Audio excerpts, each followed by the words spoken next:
Hey guys, thanks for being able to make it to my last recital of my series here. Before I get started too deep into this, just let me know in the chat that you're able to hear me clearly and that I'm not too um, jumpy, I guess, or the video's not too jumpy, I guess.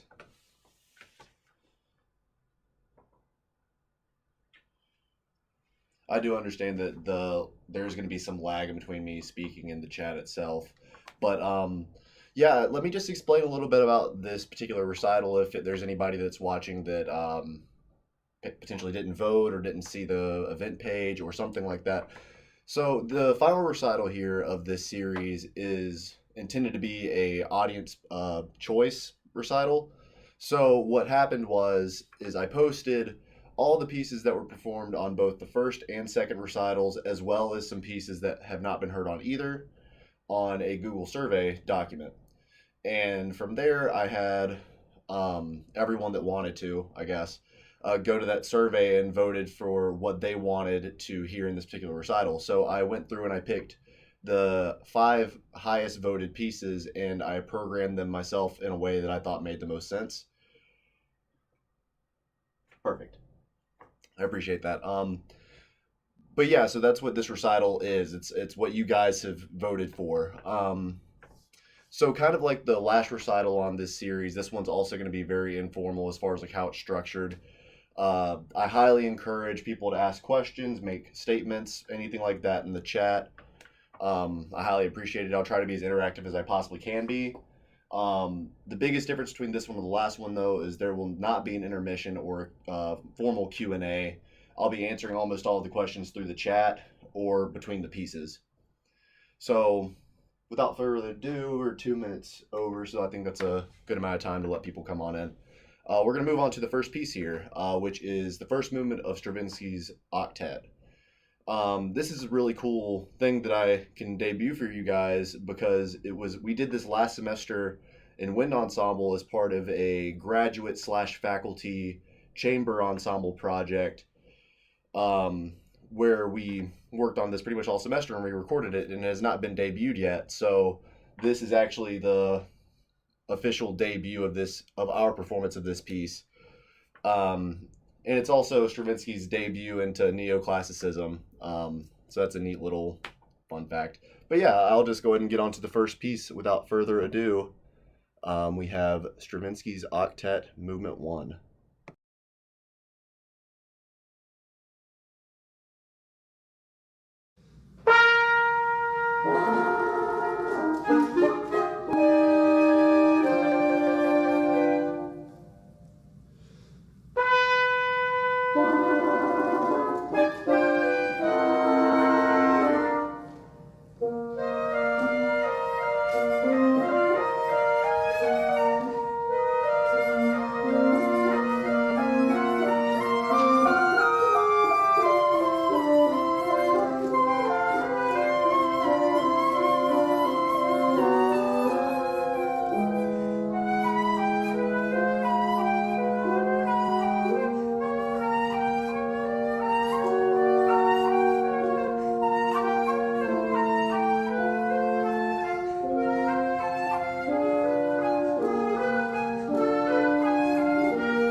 Okay, so that was the first piece. Hope you enjoyed that one.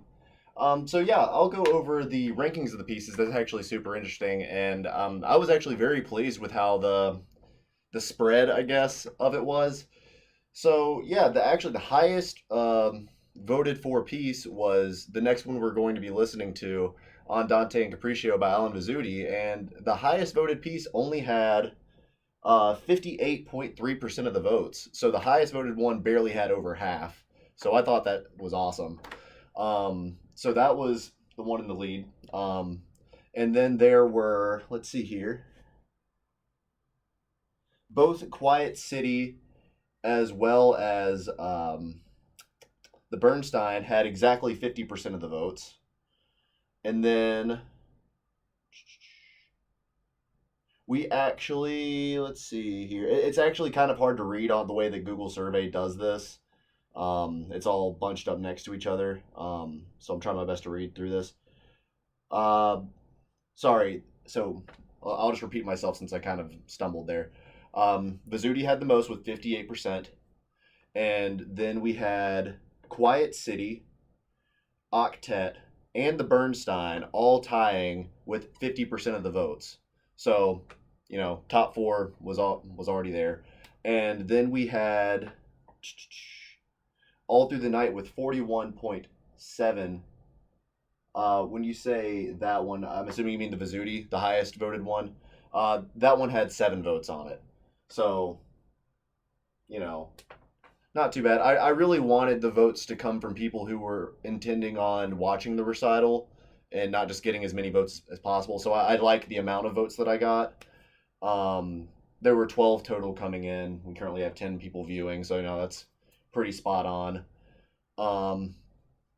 But yeah, so Vizzuti, 58%, three-way tie for 50% between Quiet City, um, Octet, and Bernstein's Mass. And then we had 41% for All Through the Night. And then everything else had significantly less than that. I think the next closest one is like in the 30s. Yeah, 33% after that. So those 5 pieces kind of stuck out. But everything got at least one vote, except for my really poorly recorded unaccompanied piece from last recital, which I won't talk about anymore about that. But I'm really happy with the spread of it. So, yeah, I'll go ahead and move on to the next piece, which was the highest voted one. So I hope you guys are looking forward to it. It is me playing Andante and Capriccio by Alan Vizzuti. Yeah, it's a great piece. It reminds me of Outer Space. The fast piccolo section that comes up in the Capriccio, I don't really. The best way I can describe it is it just sounds like Alan Vizzuti. If you ever heard him play, like this is something that he would for sure write. And I love stuff like that. So I hope you like it. Yeah, I'll go ahead and get that going.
Okay, so that was that piece.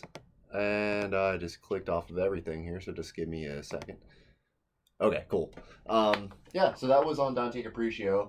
Um, One thing to kind of tag on to Michael's question that I couldn't really type out because I didn't think it would make much sense. So let's make sure I'm in frame here. So my piccolo trumpet, which is the second part, the Capriccio, the really fast technical section, I think it was through this piece when I first started working on it. Both myself and Gabriel, my professor, learned that there is or was something stuck right here in the little pipe to where I would have to, before I could play anything ever, I would have to knock it out of the way. And just before I did this recording, we found out that there was a little piece of, I don't know if you'll be able to see it, but there's little wiring here that came out of the bell. And that's just a fun little thing because it was like a mystery for like a year and a half. And my trumpet's been feeling great ever since. So that's just something I thought I would throw in there just because I thought it was interesting. Um, but yeah, so let me go ahead and move on to the next thing. I believe that was Quiet City. Let's see here. I appreciate it. I mean, it's not my song choices. This is what the audience picked. So, great song choices to you guys. Um, but yeah, so I'll move on to Quiet City. This was played on my last recital here. The intention that I played it for and my approach was very based on the pandemic and the quarantine and all that. Like just the thought of a quiet city really held true to me in those moments.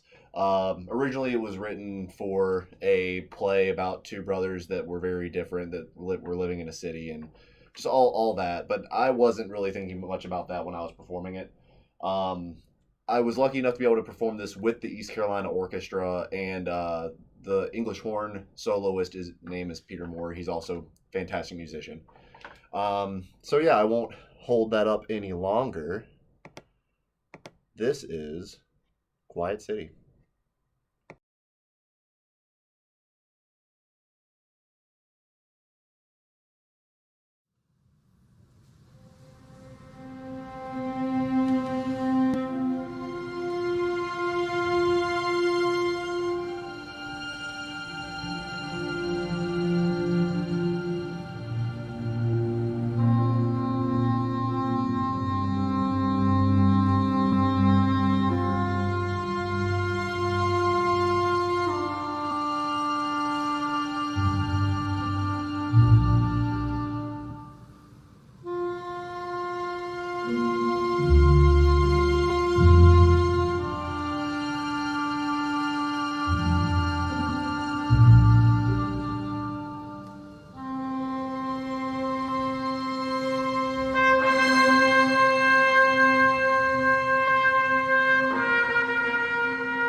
Okay, so that was Quiet City. Hope you enjoyed that. I'm going to answer a couple of these questions that have been in the chat that are just a bit more, I think, require a bit more like elaboration than the 200 characters that it allows me to type. So I'm going to start with my mom's not character question. At what age did you decide that I wanted to pursue music performance as my career? So I don't know that I have a specific like number answer, like an age. I do know it was after I was already in my undergrad at Gardner Webb for music. I knew that I wanted to do something related to music in some way, but I didn't really know what path I wanted to go with it really until I would probably say late into my junior year, my third year at Gardner Webb. And honestly, the only reason is because I finally started breaking through some plateaus in my playing to the point where I could actually see myself getting a performing job and not being like totally overwhelmed by it. And, that's just from that point, I've just kind of really put my nose to the grind. And that's my big goal. I want to get a job and play for money. But yeah, I would say about junior year of my undergrad is where I really decided performance was the path I wanted to take. Um, Hand claps, I appreciate that. The other question by Matthew, I really appreciate that you've been coming to these recital series concerts, Matthew. I do appreciate that. Um, so yeah, so when deciding on certain songs that require so many people, how does that process work? So that's really tricky, especially in a university. I don't really have too much experience outside of a university setting as far as how that all works. So I'm not going to go too much into detail with that because I don't want to say something wrong. But as far as the university, like how that works, um, typically there's a thing that we do in East Carolina that's a concerto competition where everybody plays with pianos, different solos, and the winner of that gets to play with the large ensemble, typically that same piece. In this instance, though, I didn't have to do that. I was in contact with Dr. Richter. He is actually the director of the orchestra here over the summer when this was all at its peak, really. And we were talking about this piece specifically and how well it relates to the moments that we're going through.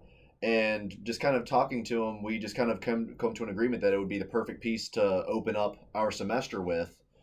And so that's why I was able to make this particular one work. Um, Typically, it's done through an audition type thing through a university to be able to play with a large group as a soloist, though. Just not all the time. Oh yeah, of course, man. Um, so yeah, I'm gonna go ahead and move on to the next piece. I know I'm. Yeah, that's very fair. So my teacher just said that outside of university, you just have to make your own luck, which is true, very very true. The only thing I could see being easy to find that kind of stuff is if you wanted to play with different high schools and you didn't charge them anything. Um, that would be a pretty easy way of being able to play solos with a large group, I would say. But even then, you'd have to make sure to pick things that the group can play and coordinate it with rehearsal times, and it's a lot. Regardless of how you approach it, it's a lot of work and it's a lot of luck involved a lot of the time. Um, but yeah, so I'm getting off track. Moving on to the next piece, All Through the Night. This actually got a lot better reception as far as the votings than I was really expecting. It's a great piece and I enjoy it. I just wasn't expecting it. So this is a nice little piece that was written for my undergraduate professor when the composer was staying the night over at his house and his kid was having nightmares, and her experience of watching both him and his wife console the child really inspired the piece. Exactly. So yeah, I'm gonna go ahead and get this next one going here. This is All Through the Night, and I'm gonna have to actually pull that up. So give me just a second, but it will be playing in the next 15-ish seconds ish.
Okay, so that was all through the night.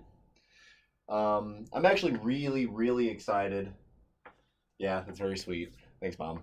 Um, I'm super excited for this last piece. By far the most out of all the pieces. So the last piece here is Suite from Bernstein's Mass. The original Mass is about 90 minutes long. This is not that long. Don't worry.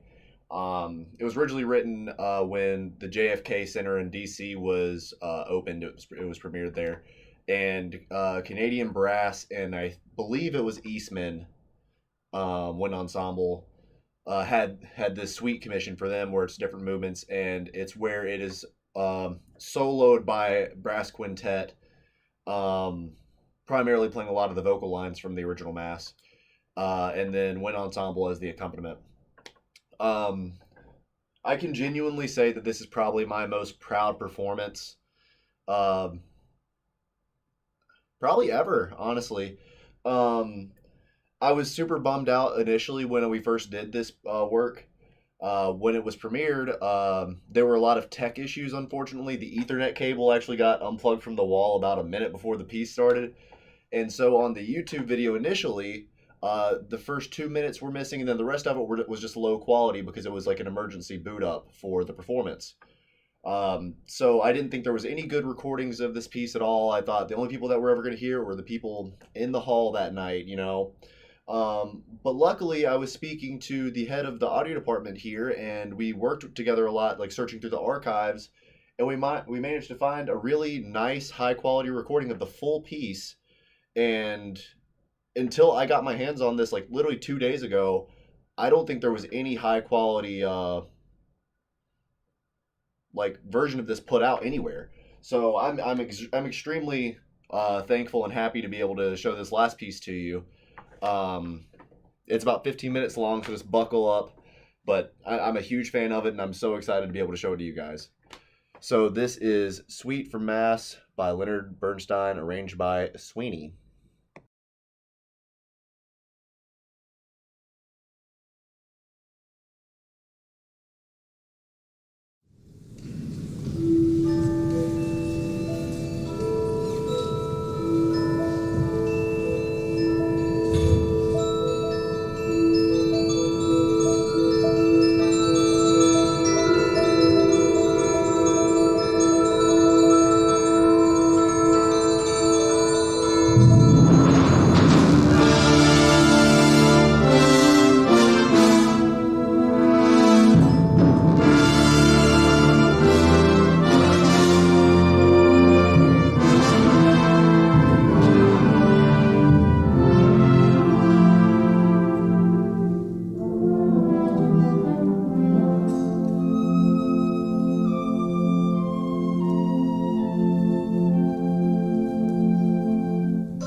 All right, that was the last piece.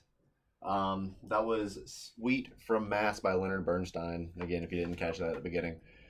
Um, yeah, I just want to thank everybody that was able to attend this recital and also either of the other two. If you're not here now, you might be watching this later. I don't know.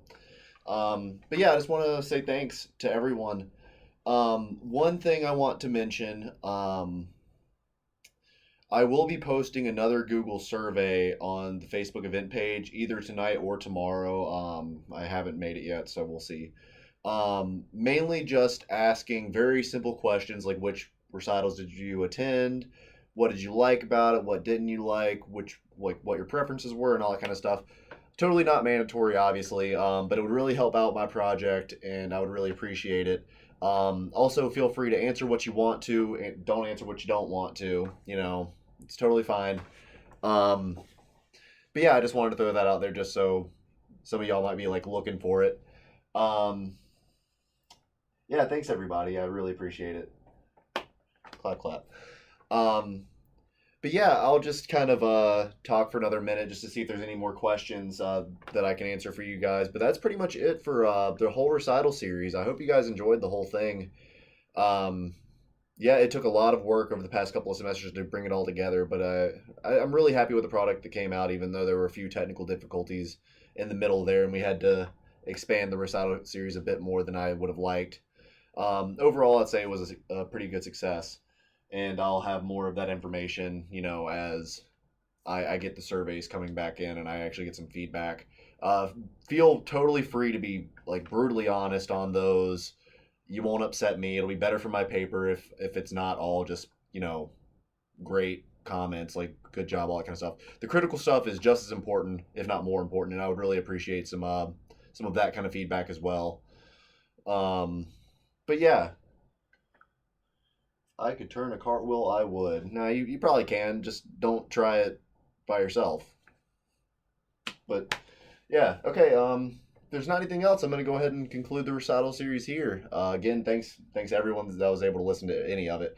I will be posting all three of the recitals as public for anybody to view starting tomorrow. The recital series is over, so I'm going to give it just the day for people just to marinate on it, I guess. And then tomorrow, all of them will be plugged just for anybody to go and view anytime at any part. Um, but yeah, thanks to everyone. Oh, sorry, there's one. Which piece was my most favorite out of the three? I'm not sure which three you're referring to, Taylor, but out of all of them, my favorite was definitely Bernstein's Mass. For a lot of different reasons, it was a monumental moment for me. Not only with the literal performance aspect of it and that it went well, like that's great, but also it was my first time performing as a, I guess like featured artist with real professionals. Obviously they're real professionals, but like I haven't done that with other people in that way in the past, and so it was like a very coming of age thing in a way. Like I felt very like more nervous for that than normal, and the fact that it went well really kind of helped me along. I think my entire path of graduate school, it gave me like a certain confidence that I can be there one day and I can rise to the occasion when needed. And by far that was my favorite piece. Oh, my favorite of the three recitals. Um, I would probably say this one just because I really liked seeing the votes come in and see what other people preferred themselves instead of me. I mean, of course, I like building my own program, but it was really cool seeing what other people wanted to hear from me as well. I think that was just really neat. Um, but yeah, so I'm gonna give this another 15-20 seconds to catch up to me because last time I actually ended the stream prematurely just because I clicked stop stream when I was done speaking and not when the thingy caught up to me. So, thanks again to everybody that was able to show up. I'm going to go now. You guys have a good night.